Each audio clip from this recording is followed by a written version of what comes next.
Now you ready? You want to stand? Stay ready and I'll get ready.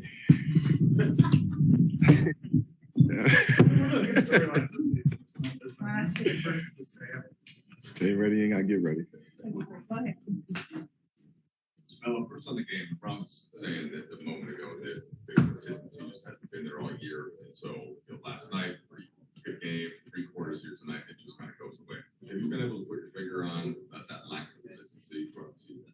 I can't. I can't. I don't know what it is. We come tonight with the energy, the effort, for 3 quarters. Those guys never quit. You got to take their hat off to those guys. I don't want to take nothing away from them because they played their ass off, and coming out in that 4th quarter, they executed their offense. They got confidence, they got momentum, they gained momentum in that 4th. Kristaps got it going. Was taking advantage of kind of what we was doing, and they won the game. Man, you gotta give them guys credit. And just for somebody that scored as many points as you have, getting up into the top 10, we talked about it before this year with you, but what did you make of LeBron and getting past Malone at this point and making sure reflections on that? I'm still in awe to be alongside him while he's still doing what he's doing at a high level, especially coming from somebody who's not, quote unquote known for, as they say, scoring. Somebody who has a chance to, be the number 1 all-time leading scorer in the history of the NBA. Somebody who been doing it for 19 seasons at an all-time high, and somebody who just embraced the moment. And then that's what he's been doing his whole career. He's doing it now, and for him to be, to pass Carmelo on that list. I remember when I was young, I used to look at the list and be like, there ain't nobody catching Carmelo or nobody catching Kareem. But when you in it in quick time, you see it, and you just take a hat off to LeBron for what he's able to do and what he's been doing. We kind of just touched on this, but when you think back to when you and LeBron first connected, in 2002, did you guys talk about dreams like you're here, you are 9 on the all-time scoring list, you're closing on 8. These guys that second on number 1 now. Are these kind of things that you guys could even dream about then? Because like you said, it felt so. Yeah, it was so far-fetched. Going from, NBA dreams, maybe his dreams are a little different than making it into the NBA than mine, but, having those dreams and accomplishing those goals of being drafted and coming to the NBA, to carrying franchises, now, him passing Carmelo on an all-time scoring list, myself having an opportunity to move up a notch on the scoring list, and from 9 to 8 or something like that. These are moments that we got to cherish. We shouldn't take these moments for granted, and I won't allow him to take these moments for granted, because we don't get moments like this often. So we got to take advantage of that, and we got to celebrate in the way. We just got to celebrate the accomplishments, man. I think it's so much when you're dealing with sports, it's just all about competing and wins and losses. But at the end of the day, when you have a milestone like that, you have to celebrate that.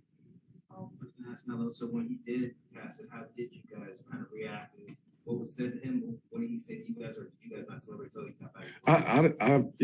I'll be oblivious to things. I didn't know until somebody said it. I was at the scores table. And that's when, he got a standing ovation. He came out, gave me a pound, gave me a hug, told me he loved me, told me he loved me back, keep on going. So I wish we could have finished it in a different fashion today. But, it is what it is. We don't want to take away from what he did. Well, first, do you know who you're behind in the all-time scoring list? He just told me.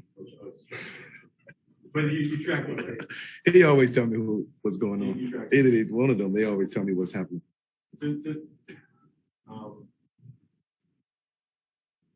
What's it like for you to experience just the incremental pick up that list? I guess you could pitch back this year or next year. What's it like being on that chase for the first you don't you don't really know it. You're not really cognizant of. You're not really paying attention. I mean, I'm sure it's a night like tonight. Brown probably was very aware of tonight. I know I would have been, but where I'm at, it's not really something that you're thinking about. You're just playing, and as it happens, and you celebrate that moment and you move on. But again, it's easy for us to not take to take these moments for granted, and I don't want to do that. I don't want to take these moments for granted because we don't know how much longer either of us will be playing this game. So we in it right now. We want to take advantage of that. We want to cherish that. And we want to enjoy these moments. When we got kids, we want our kids to understand what's going on. Our kids is old enough to, to be here and to see it and to acknowledge that. And he did it in DC. So it's a double whammy. Last question, Dan. To get back to sort of the game and the big picture of that, it's kind of weird to say, obviously this team wants to win, needs to win, I guess just for sort of confidence, but you guys are kind of, I don't want to say stuck, but you're in a situation. And then, is just like playing the right way, is that almost in some ways more important? And if that's the case, do you look at things like the first quarter tonight, Russ's efficiency these last few games? You feel pretty good about these last two nights ago? Yeah, we have moments. We have moments. We had a 3/4 of a game tonight. Where we was at it. We was active. We was playing with a different pace. We was playing with a different confidence. The carryover from last night's game carried over to tonight. And then sometimes we just have lapses out there. And we allow teams to get momentum. We allow teams to get back in the game. We don't put teams away, and I think that's our issue. But it's kind of to answer your question, going into the play-in tournament and things like that. Yeah, we want to play the right way. We just want to get some momentum. We want to have some momentum, some confidence. So when that time comes, you don't want to be starting from scratch. With these play-in games, because everybody's trying to do the same thing. Everybody's trying to win. Thank you.